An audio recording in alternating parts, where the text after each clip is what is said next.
Hello दोस्तों, नमस्कार। मेरा नाम सत्येंद्र सिंह है। मैं आज एक्सप्लेन करूँगा TOPCon cell process. TOPCon cell process क्या है और क्यों ज़रूरी है, उसका क्या फ़ायदे हैं।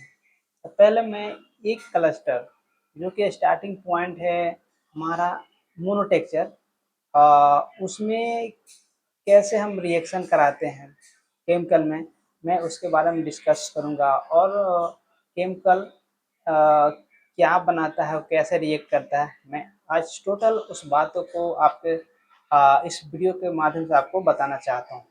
तो पहला होता है हमारे पास कौन सा केमिकल यूज होता है। टेक्सचरिंग में केमिकल होता है, उसको जानना बहुत ज़रूरी है। तो टेक्सचरिंग में सबसे पहला केमिकल आता है KOH। KOH हो गया, इसके बाद H2O2, HF, HCl, additive and DI water. ये सारा केमिकल मोनोटेक्चरिंग में यूज होता है। तो हर एक केमिकल के बारे में जानेंगे, कौन सा केमिकल क्या काम कर रहा है उसके बारे में मैं डिस्कस करूँगा। तो पहला केमिकल आता है, पहला स्टेप में क्या होता है उसको जानेंगे। पहला होता है प्री क्लीनिंग। प्री क्लीनिंग में क्या होता है कि KOH H2O और ये दोनों रिएक्शन करता है, तो इसमें क्या होता है कि रिमूव करता है जो कि डैमेज लेयर को, जो उसके ऊपर डैमेज लेयर है उसको रिमूव करता है। कौन करेगा? KOH और KOH प्लस के और H2O2, ये दोनों मिलके रिमूव करेगा। किसको करेगा? जो डैमेज लेयर को रिमूव करेगा। इसके बाद ये स्टेप क्लियर होने के बाद जाता है रिंस में, जिसको DI वाटर बोलते हैं।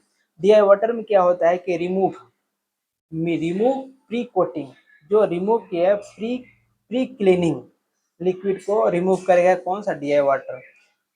DI वाटर के बाद हमको पास जाता है टेक्सचरिंग, और होता है टेक्सचरिंग जो कि पिरामिड बनाता है। तो पिरामिड बनाने के लिए कौन कौन सा केमिकल यूज हो रहा है?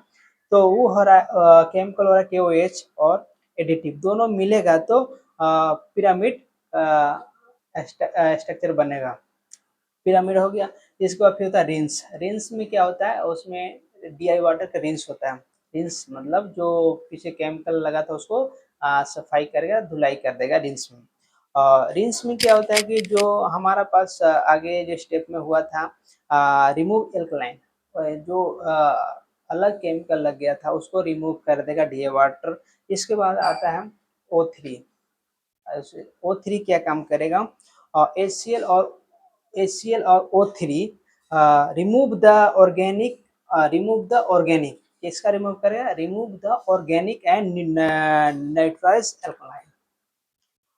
इसके बाद आता है हमारा रिंस, जो कि DI वाटर बोलते हैं। रिंस को रिंस है कि हर एक स्टेप में जो प्रोसेस होता है उसको cleaning, step to step cleaning करके आगे प्रोसेस के लिए भेजते हैं। रिंस जो DI वाटर है वो क्या करेगा? एसिड को रिमूव करेगा, जो उसको में सेल में लगा एसिड को रिमूव करेगा। और इसके बाद आता है हमारा HF और HCl। HF और HCl जो दोनों मिलेगा तो remove metal impurity, remove metal impurity को रिमूव करेगा। कौन कौन सा? क्या हमारे पास HF और HCl दोनों मिलेगा तो हमारा रिमूव करेगा, मेटल इम्प्योरिटी को रिमूव करेगा। इसके बाद नेक्स्ट प्रोसेस के लिए जाएगा। नेक्स्ट प्रोसेस है रिंस।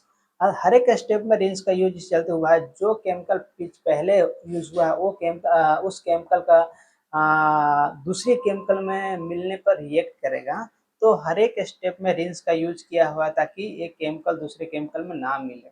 और इसके बाद DI वाटर, जो कि रिंस कराते हैं DI वाटर को, तो DI वाटर रिमूव करेगा, फिर एसिड को ही रिमूव करेगा, एसिड को रिमूव करेगा। इसके बाद आता एसिड रिमूव हो गया। इसके बाद आता है एयर, हॉट एयर लिक्विड, वहाँ पे जो फाइनल होगा वो ड्रायर होगा। ड्रायर होके वो हमारा प्रोसेस कंप्लीट हो गया। इसके बाद जाएगा अनलोडिंग। अनलोडिंग एक मतलब जो मेन पावर रहेगा उस वेपर को कैरियर सहित अनलोड करेगा। इसके बाद हमारा जो टेक्सचरिंग के काम हो गया ये फाइनल है। टेक्सचरिंग मेन काम होता है कि पिरामिड बनाना। पिरामिड हम कैसे बनाएंगे, इसको बनाने के लिए तो हमें पता हो गया कि हम कौन सा केमिकल को रिएक्शन कराएंगे तब पिरामिड बनेगा। और अगर हम पिरामिड नहीं बनाते हैं तो उसमें क्या प्रभाव पड़ेगा। अगर पहले के जो सेल था उसमें पिरामिड नहीं बनता था, जैसे अगर मान चलो उसमें नहीं बनने के और बनने के क्या फ़ायदे हैं। अगर जिस सेल में पिरामिड बना है उसका एफिशिएंसी बढ़ेगा, क्योंकि सूर्य के जो प्रकाश को किरण को ऑब्जर्व करने की कैपेसिटी इसमें ज़्यादा रहता है, जिसके चलते इसका एफिशिएंसी बढ़ेगा। क्योंकि अब हम एक एक एग्जांपल लेते हैं, जो ऐनक है, ऐनक को डायरेक्ट हम सूर्य सन की रोशनी में रिफ्लेक्ट कराएंगे तो उसमें क्या होता है, जो सूर्य के प्रकाश किरण आएगा और रिफ्लेक्ट होकर वापस चला जाएगा, तो उसमें कम टाइम के लिए ना के बराबर जो हमारा सूर्य का प्रकाश उसमें नहीं रुकेगा। और पिरामिड बनाने के मेन पर्पज़ क्या है कि सूर्य को प्रकाश वहाँ पर रुके। अब जितना टाइम रुकेगा वो इलेक्ट्रिसिटी को जनरेट करेगा। तो बनाने और ना बनाने के फ़ायदे ये है कि उसमें एफिशिएंसी कम रहेगा, इसमें एफिशिएंसी ज़्यादा रहेगा। हर एक जो टॉप-ऑन सेल टेक्नोलॉजी है, न्यू टेक्नोलॉजी है, इसमें पहले की अपेक्षा एफिशिएंसी ज़्यादा है। अगर मेरा वीडियो अच्छा लगे तो लाइक, कमेंट, सब्सक्राइब ज़रूर कीजिएगा। थैंक यू, धन्यवाद।